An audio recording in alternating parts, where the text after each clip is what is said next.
पासून चालत आलेला आहे, त्याच्यामुळे त्याच्यात पण जागरूकता निर्माण करण्याचं काम मी तर अनेकांना सांगत असतो की बाबांनो, ज्याला शक्य असेल त्यांनी बाहेर वेगवेगळ्या प्रकारचं त्या पक्ष्यांचं जे खाद्य आहे ते ठेवा. काही ठेवतात, पक्षीप्रेमी ठेवतात, खाद्य ठेवतात, पाणी ठेवतात आणि त्याच्यातनं हे प्रमाण वाढावं ही त्याच्या पाठीमागची कल्पना आहे. काही पक्षी तर अक्षरशः आता अस्तित्वात राहिलेले नाहीयेत.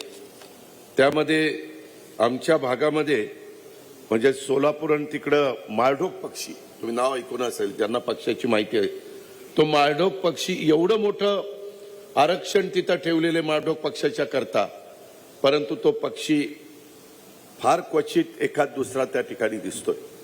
अशा पद्धतीनं या राष्ट्रीय पक्षी दिनाच्या निमित्तानं देखील मी आपल्या सगळ्यांना सांगतो, रायगडचा जिल्हा पक्षी आहे तिबोटी खंड्या, हा देखील आपल्याला सगळ्यांना माहिती आहे.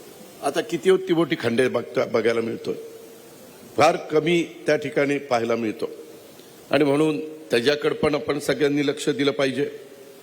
खरं ही भूमी छत्रपती शिवाजी महाराजांच्या पदस्पर्शाने पावन झालेली भूमी आहे आणि म्हणूनच आल्या आल्या आम्ही शिवशाहू फुले आंबेडकरांच्या पुढं नतमस्तक झालो, त्यांच्या पुढं अभिवादन केलं.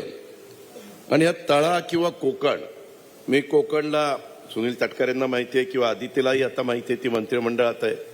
आम्ही त्याच्या आधी तटकरे साहेब आम्ही सही काम करायचो.